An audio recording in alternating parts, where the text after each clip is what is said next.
means rest. Because there was a place that he had to get to and he had to rest. His son Shem, where Abraham come from, Shem means fame.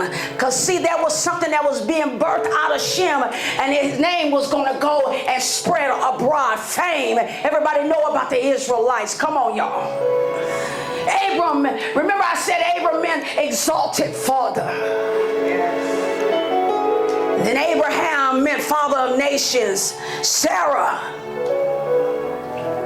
the princess. She carried the seed, the promise in her belly. Abraham, the father of many nations. The Lord hooked up the father of many nations and a princess. Why would I give you anything less? But the name meant something. Moses meant draw out. They had to draw him out of the water. The Lord used Moses to draw the Israelites out. Draw them out of a place of bondage. Draw them out of a place of destruction with the mighty hand of Jehovah. And then I took and I looked up Deborah, which meant bee. Deborah meant bee. Y'all remember Muhammad Ali, I flow like a butterfly, sting like a bee. Come on. Come on, Deborah. Deborah was the sting in the operation. Oh, I had to look up my name in Hebrew. 7 letters in my name, 7 completion, 7 child. Yes, completion. 3rd of my mother, completion. 3 small, completion. 7 big, completion. Come on. Number of, when we complete, we bring all things in oneness. So watch this. Loretta means crowned with laurel. Laurel was, see, we got to understand what laurel is. Laurel is a shrub with dark green glossy leaves. They used it to weave wreaths and crowns in the Greek, in the ancient world, okay? It represents victory. Y'all, that's why I walk around in victory. Y'all gonna stop playing. Come on. You can't defeat me. I don't care what you do. You cannot defeat me. But wait a minute. Hold on. I got to go down a little further because I got excited. Said, determined. I am very determined. A pioneer, bold, athletic, independent, active, self-confident, action-oriented, yes, natural leader, strong-willed, positive. You better not say nothing. What? Energetic, brave, innovative. Yes, that is who I am. Now, when you look at your name, who are you? Because this all identifies who I am. But I couldn't stop there because I couldn't be all that unless Messiah came on the scene, the anointed one. He got to stamp all those attributes. Because without the Messiah, you a ball of mess. Then Jesus, we all know what he represents, that name, the deliverer, the rescue, individual that come on the scene and save us. Yes, names mean something. But I want to go into a text where we have talked about, our series is all about us, and we have talked about Abraham crossing over. We have talked about the breaking of the chains. Now the Lord is saying there is a stripping of the name. And so many of us is wearing names proudly, but not realizing that there is something tainted. There is something that is attached to the name. But I also want you to understand that there was a plot some decades ago, centuries ago, as we go back in the Bible time. There was a plot for the name to be stripped. And we go back and talk about our forefathers. Our fathers' names were stripped. And this is where we have to identify and know what have happened in the past and knowing who we are in the Lord. But I want to go back and read this in the book of Psalms. So everybody turn to the book of Psalms. And I want you to know, last week we talked about the sons and how Pharaoh looked out and he saw that we were multiplying. It was too many of us, too many. And so he looked to kill our Hebrew boys. As the mother was birthing, he wanted the midwives to take them out. They couldn't do it. And they made up an excuse, saying the women was just too strong, powerful, spit it out. Too fast for us. By the time we get there, the baby already out. But the Lord knew of this because he had already told Abraham that there would be a nation that will come from you and they will enter into bondage. So if we enter into bondage, and then the Lord already knew that this was going to happen, he knew that disobedience, we were going to move into disobedience, because the only way that we can get into bondage was because we disobeyed after the instructions was given, correct? But the Lord had a plan, and he had always had a plan. But in order for us to go into bondage, he had to create an enemy to come up against us, to take us into bondage. And so you find at the end of 2 Kings where the Israelites is going into bondage. The Babylonian kings are coming in and they're taking them into bondage, okay? But before we tag all of that, there was a plot. And when the Lord speaks something, when he prophesies, he is prophesying something is getting ready to occur, but there's also the enemy on the other end in your enemy's ear gates, and they're plotting behind the scenes to conjure up on your takeover. I'm going to take you to word because it's in the word. Let's go to Psalms 83, 3 through 6. The Bible says in the NIV version, it says, "Oh God, oh Jehovah, do not remain silent. Do not turn a deaf ear. Do not stand aloof. Oh Jehovah, see how your enemies growl, how your foes rear their heads. With cunning, they conspire against your people." Come on, y'all. They were conspiring in the book of Exodus, and they're conspiring now. Watch this. They plot against those you cherish. The Lord said, we are the apple of his eye. Come, they say, let us destroy them as a nation, so that Israel's name is remembered no more. With one mind they plotted together. They formed an alliance against you, the tents of Edom and the Ishmaelites. And I'm going to stop right there. Let's come up against them and destroy the nation of Israel, so that their name is not remembered no more. You don't even know who you are. So how does the plot start? Bondage, taking you from, stripping your name. They formed an alliance. Oh no, it was not just one group, it was an alliance. And if you read a little further down, they'll show you who all connected to. I just stopped at Ishmael, the Ishmaelites and the Edomites. I just stopped there. Because when we go back in scripture over in Genesis, Isaac forbid his sons to marry an Ishmaelite. Edom is Esau, the one that sold his birthright. So many of us are selling our birthright and not realizing that our birthright, there's a tying to that birthright. Something tied to that birthright, and that is a name above all names that nobody can tap into unless they come over here on this side.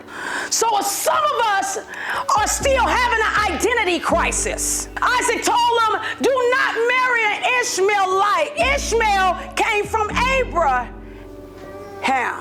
but Ishmael was not the promised seed. Isaac was. So now we find that Esau decides that he wants to come up against his father. He rebelled against his father, so he decides he want to go ahead and marry an Ishmaelite. Esau decided that when his father just gave him instructions. How many of us go against what our parents say? How many of us are still going against what our parents say? The Lord will give instructions through your parents, and your parents is to tell you what is right for you. But then you got to understand that Esau was already moving in rebellion. So his name was already stripped. Once you sell your birthright, your name is stripped. You guys have to understand that we have to value the things that the Lord give us. And many of us don't value the things that the Lord gives. We'll give it away. Some of y'all are called to the prophetic. We're seeing things at a young age and you said, take it away, I don't want this no more, I don't want this no more. You discern certain things, I don't want it no more, I don't want it no more. And not realizing that it holds value. You don't even understand that if the enemy can take and use it, he will value it more than you. And the enemy is trying to make you afraid of the very gifts and the calls that the Lord gives you. That's tied to your name. If I strip your name, you have lack of choice, power, and most of all, you lack identity. And this is why another race can come in and put certain things in place and say your hair too kinky. So I put chemicals in place so that you can straighten your hair, because we need to mold you to look more like us. Come on, y'all. I put bleach cream on the market so that your skin can be lighter. I need you to look more like, see, back then they said, they looked at the color of the skin, and if you was the color of a paper bag, then you can pass. But if you was darker than that, then we got a problem. Okay, so y'all don't believe the stripping of the name? The stripping of the name? Okay, this is where I have to give y'all example. Can you put my example on? So I got to give y'all an example and take me back to high school. Can you play the movie? What's your name? Say it. Toby. Who are you? Say your name.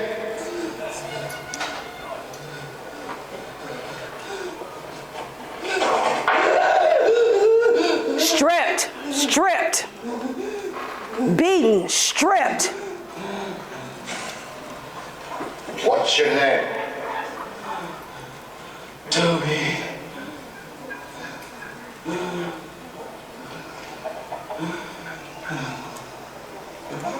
Hi. Say it again. Say it louder so they all can hear you. What's your name?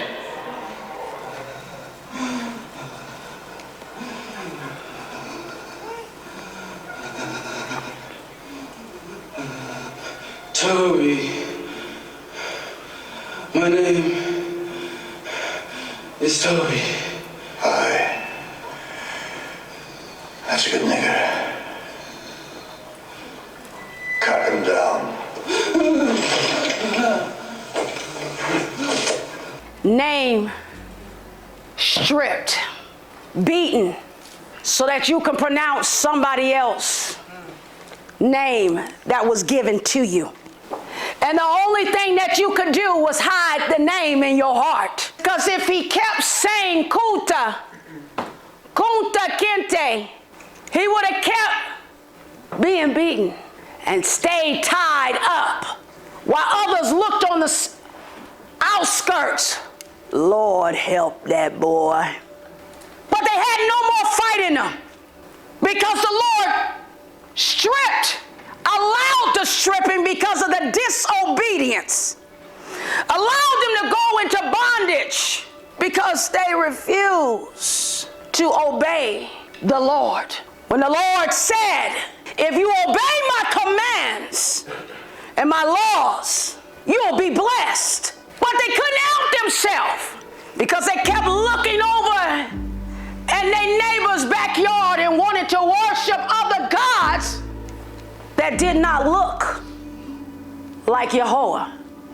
They wanted something that they could see, like many of you.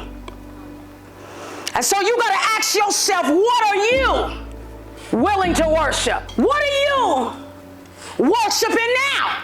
Now, to allow yourself to be in bondage. Because some of us is not fully worshiping Jehovah like we're supposed to. Still walking in a stripping, and still not have identified who we are. So we lack choice, we lack power, and we lack identity. So that's why I can go get me a weave and put it all the way down my back and sling it, trying to be something that I'm not, instead of rocking the fro Instead of rocking the beauty of what I possess. Come on, the Lord made us beautiful. Y'all gonna stop playing with me.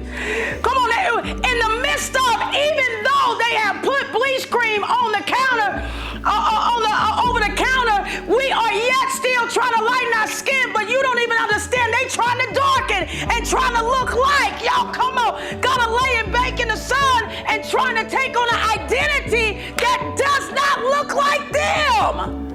When the Lord is saying, embrace who you are, no matter where you come from. But yet we still suffer an identity crisis.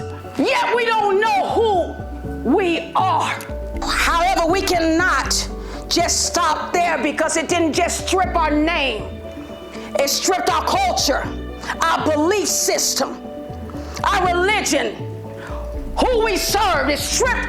You guys have to understand that when the name was stripped, we lost culture. Our culture was gone from us. It was stripped from us. That's why we still walking around trying to be drug addicts or prostitutes, or we trying to sell drugs in the hood, trying to represent a gang. Come on, y'all. We trying to look like the rapper that they put on the TV, because they know that you are a race that is lost with identity. So we plaster individuals on big screen so that you can look at them and identify with that, because you think that's what you're supposed to look like. Come on. So we put all the ladies on there dropping it like it's hot. Come on, half naked, big booties, big breasts. This is what we want you to look like. Come on, walk around no clothes on. Everything tight I want you to wear. Guys walking around with chains, want to act like they hard pants all the way down here, and you don't even understand that it is an identity crisis. You don't even know who you are. And now they got you looking like zombies.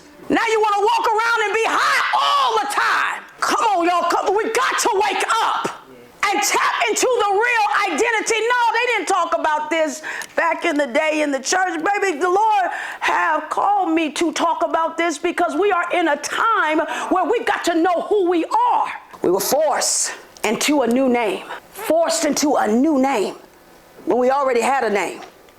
And the only reason why we was forced into a new name, because it really wasn't forced, because Satan don't come into your house unless you give him your rights. Come on. You allowed it. You can't come in unless I just open the door and say, come on in. You can steal everything up in here. You allow the enemy.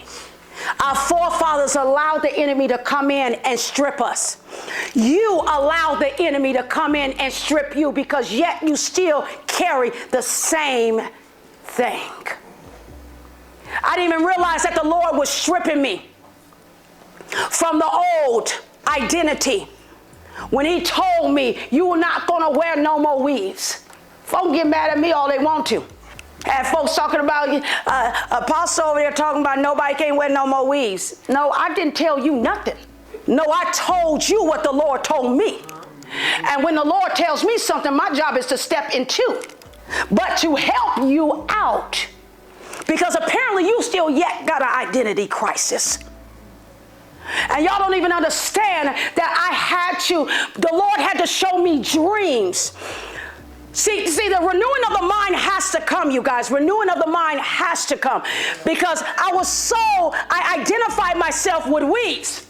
Come on, I wanted the longest weave. I can talk about it because I knew I used to wear it. Be in the color lab, look here, wanting peekaboos and all kind of highlights and every color that you can think of. Y'all gonna stop playing with me. Because I was a licensed cosmetologist. That's just what we did. And baby, I could spot a weave from a mile away because I wore them that much. But you have to understand that the Lord had to renew my mind, because I was so used to wearing weaves, so he started to give me dreams. Because I was so worried about my texture. And I wake up and I say, oh, it doesn't look too bad. And I started to make a collage of all my natural sisters. Because I got to renew my mind, y'all. I got to renew my mind. So I got to see this thing. I got to see it for what it is. Renew my mind. This is the only way I was going to wear my natural. Because if I can't see it, didn't I tell you, you got to perceive this thing? If I can't see it, then I can't be it. Come on, y'all. Come on. If I can't see it, I can't be it. I can't be the real me. And he said, let there be Loretta. Let's go to Daniel. Chapter 1, verses 1 through 4, and then go to 5 and 8. Before we go to Daniel, when we were forced into new names, I want you to understand they tied those names to something. So you have to understand this before we go into Daniel. They tied those names to something. A religion which they knew nothing about. They would tie your name to a religion that you knew nothing about. Or to something indicating the free service that would provide.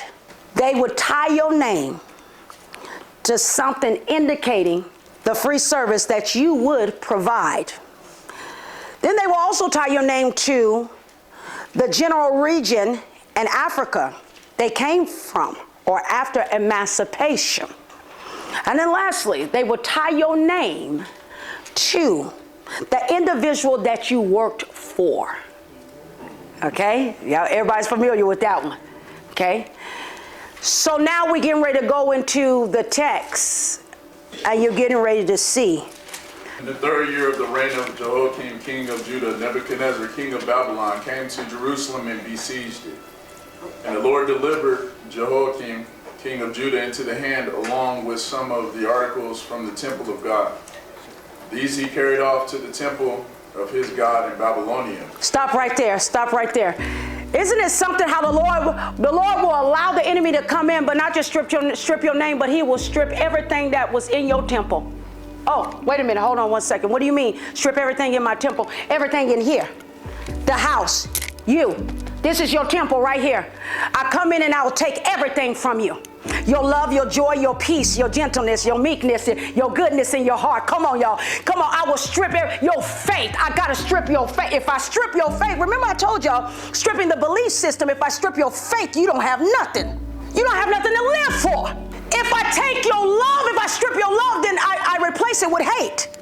If I strip your joy, then I replace it with depression. We were a depressed people. We were oppressed people. I don't have joy. I don't have peace in my mind, so I'm moving into confusion. My mind is confused. Give me my Bible over there. Hold on one second. Hold on, because I have to tag this. I have to tag this. Deuteronomy 28, verse 20. The Bible says the Lord will send on you curses, confusion, and rebuke in everything you put your hands to until you are destroyed and come to sudden ruin because of evil you have done and forsaking him. I will give you confusion. Who wants to be confused all the time? It's sad because a lot of us walk around in confusion. Confusion just follow you. You don't know if you're coming or going. You don't know where the Lord is taking you. You don't know what the next step is. You're just confused. Confusion is a curse. And this is why I keep telling y'all to stop talking about y'all confused. Just because it's a word in the English dictionary don't mean you own it. But everybody want to talk about they confused and they don't know nothing. Lack of knowing. I'm trying to help y'all out because a lot of us, our minds have to be renewed. And it's sad because our young people are already running around here talking about they don't know. I don't know. I'm just confused. I don't know. And you don't even realize that the enemy is constantly pushing a play button in your head every time somebody asks you a question. I don't know. I don't know. I don't know. I'm confused. I'm confused. I'm confused. I'm confused. Everything is stripped from you, your temple. You don't have no joy, no peace. And it's sad because I look at our young people and they more depressed than I ever been. They came and lift their head up and that's so sad. And I have to tell them, baby, the only thing that's down is hell.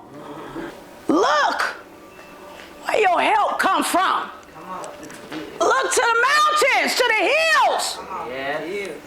Come on, my help coming from the Lord. But the Lord is telling us in this hour that you got to get your stuff back because so much have been stripped from your temple. Come on, read from me. And the Lord delivered Jehoiakim, king of Judah, into the hands along with some of the articles from the temple of God. Come on, he delivered. Stop right there. He delivered. No, y'all, this ain't the deliver where you set free. He delivered him into the hands of the enemy. Do you understand that the Lord will allow the enemy to come in on your house because you just disobedient? Come on, we're talking about now. Because the Lord done told a lot of y'all some stuff and you just don't want to listen. So he will allow the enemy to come in your house and strip you. And you can't blame the Lord because he told you and he warned you. And he told you, look here, you got to come out. It's time to come. I'm right here. I am your rescuer. I am your Savior. And you sit over there and you all in depression and you want to hold on to it and self-pity like the whole world has collapsed on you. And the Lord said, I have already made a way out for you. Why are you still in your mess? And all you can say is because it smells good. Because that's the only way you want to hang around mess, because it smells good. It hasn't started to stink to you. But when mess starts stinking, when it smells horrible, you can't enter into the room, then you want that mess off of you. Come on, some of y'all need to flush, let go. Flush, let go. Flush, let go. Come on, there is a cleansing, y'all. It is a cleansing. Come on, read for me, read. Along with some of the articles from the temple of God, these he carried off to the temple of his God in Babylonia. Oh, stop right there, stop right there. They took precious things that the Lord told them to put into the temple, took their stuff and put it in their temple where their gods are at. The Lord is saying that you are allowing the enemy to take the precious goods that I have imparted in you. Your call is precious. That's why nobody can tell me that it's a title. It's not a title, it's a call. If the Lord called you to be a prophet or a prophetess or evangelist or a teacher or an apostle or a pastor, whatever he called you to do, that is precious goods. So you allow, come on, wait a minute, hold on one second, rewind the tape. All the attributes, all the fruits of the Spirit that the Lord has given you from birth, you allow the enemy to come into your temple, take your stuff, put it in his house, and adopt it and use you for his glory. So that's why you look so ugly. That's why you look ugly. Nobody want to talk about it now. That's why you look ugly. You know why you look ugly? Because the Lord allowed the enemy to come in and strip your tail because you didn't want to listen. They said, I can't believe the Lord will allow that. No, the Lord didn't allow that. No, the Lord didn't make anything happen. He allowed it because you was disobedient. You chose not to listen. So guess what? He stripped your beauty. That's why the Lord spoke in Isaiah, I'll give you beauty for your ashes, because you've been walking around like the dead. Ashes represent death. But some of us is yet still wearing ashes. And put in the treasure house of his God. Then the king ordered Ashpenaz, chief of his court officials, to bring into the king's service some of the Israelites from the royal family and the nobility, young men without any physical defect. Keep reading. Handsome. Showing aptitude from every kind of learning. Well-informed. Quick to understand. Qualified to serve in the king's palace. He was to teach them the language and literature of the Babylonians. Stop right there. You think the enemy won't mess? The enemy wants your best.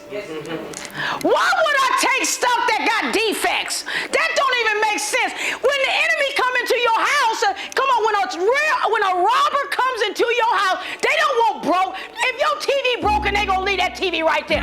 They are not gonna take nothing broken, busted, disgusted. I want the best. I'm gonna take the best, so I need the best to go into into my house. Nobody wants nothing old, nothing that's not worth keeping. The stripping of the name. Young men without any physical defect, handsome, showing aptitude in every kind of learning, well-informed, quick to understand, and qualified to serve in the king's palace. He was to teach them the language and literature of the Babylonians. Teach them the language of the Babylonians. I got to take your language and teach you our stuff.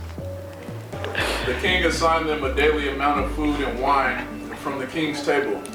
They were to be trained for 3 years, and after that they were to enter the king's service. Among them, those who were chosen were some from Judah: Daniel, Hananiah, Mishael, and Azariah. The chief official gave them new names. New names. To Daniel, the name Belteshazzar. To Hananiah, Shadrach. New names. To Mishael, Meshach. Come on, new names. To Azariah, Abednego. New names, new names. Stop right there. I'm going to give you can't even eat your food no more. Come on, I'm going to give you new food. I'm going to give you new food, and I'm going to give you a new name. And see, you got to understand that the diet that the Lord had given us was to benefit us. Okay? It was to benefit our mind, our body, our soul, our spirit. It was to benefit us. But now we're stripped, and I'm going to give you a new choice of food. And so we take and we have to eat this new choice of food. Do you guys understand that Daniel, Shadrach, Meshach, and Abednego, their slave names, this was presented. They were chosen and they were part of the best. Okay? Can we read what Daniel? Read that next verse. Read that next verse. But Daniel resolved not to defile himself. Come on. With the royal food and wine. Come on. And he asked the chief official for permission not to defile himself this way. Now God had caused the official to show favor and compassion to Daniel. But the official told Daniel, I'm afraid of my lord the king, who has assigned your food and drink. Why should he see you looking worse than the other young men your age? The king would then have my head because of you. Stop right there. Let's look at these names real quick, you guys. This is what the enemy wanted to strip them from. Daniel. His name means God is my judge. Belteshazzar. Baal, protect king in honor of their deity. So they wanted to strip Daniel from his name and give him Belteshazzar and tell him that his name, Baal, represents protect the king in honor of their deity. So remember I told y'all when I went back that sometimes they will give you names that will identify with their religion. Okay? This is what's going on. This is exactly what's going on. Mishael, who is like God, or is what God is. That's what his name meant. Mishael, who is like God, or you could say what God is. So then they stripped his name and called him Meshach, belonging to Aku. That is a god that they worship in Babylon. Hold on. Azariah means helped by God, or Yah has helped us. Abednego means a servant of Nego, another god. Hananiah means Yah has been gracious to us. Shadrach means, as they stripped Hananiah and gave him Shadrach, inspired Aku, their God. These names, you got to understand, these names were assigned to individuals, and this was practiced, this was common in the ancient history. What does your name mean? What does your name mean? Stripped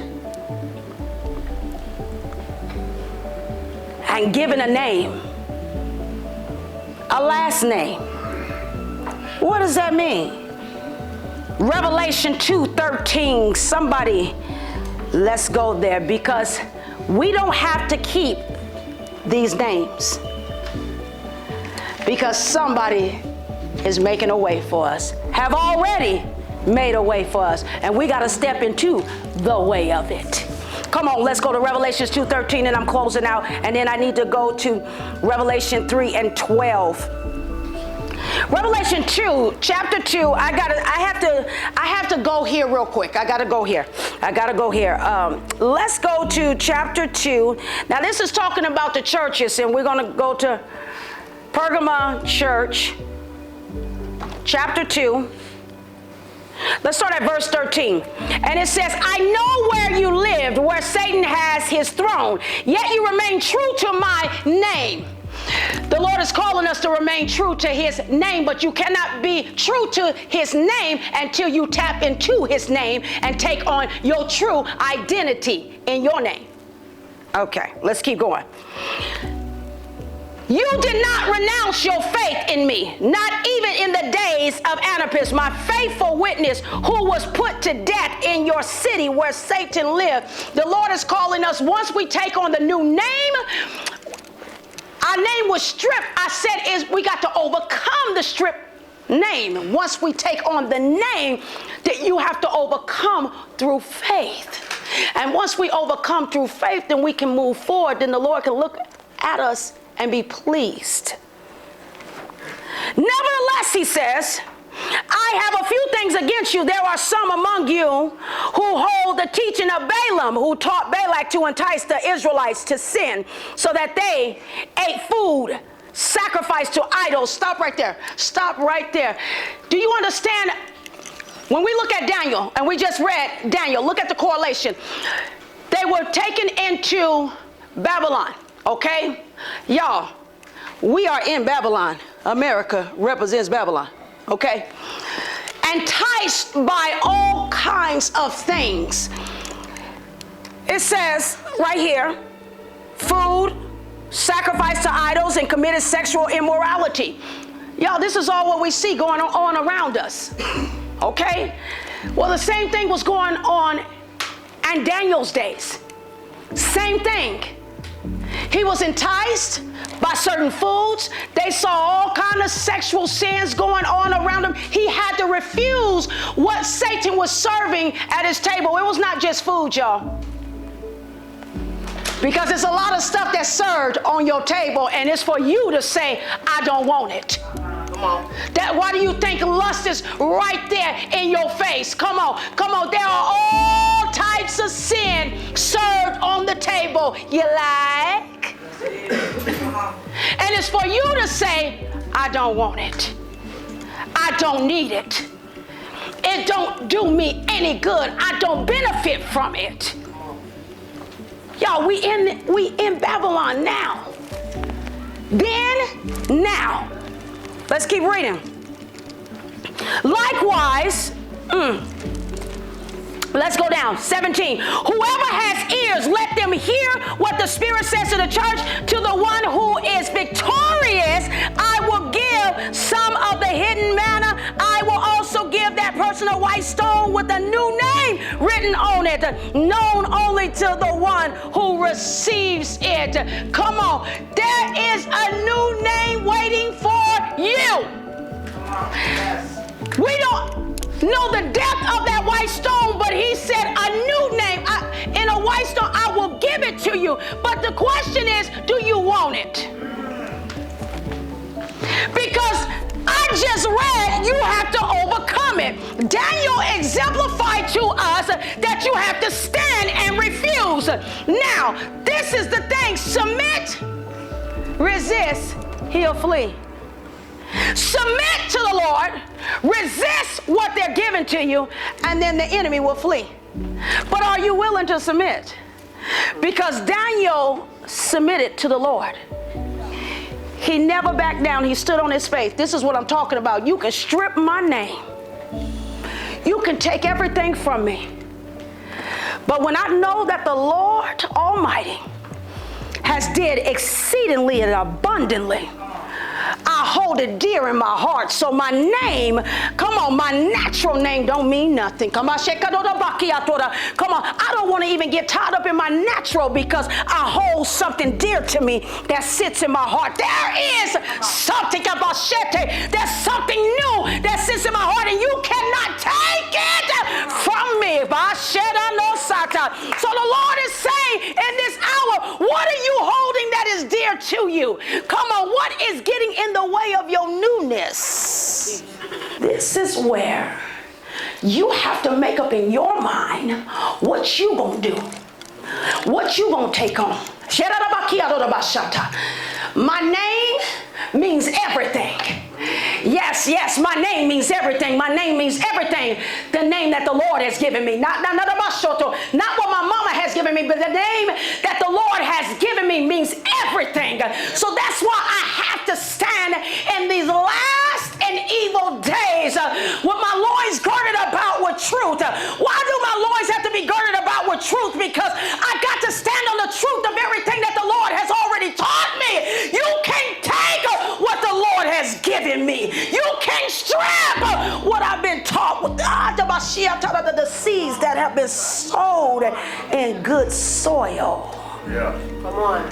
That's why I need my seeds to fall in good soil, not among the thorns and the thistles where things are choked out, or on dry ground where I cannot receive the waters. Everybody stand.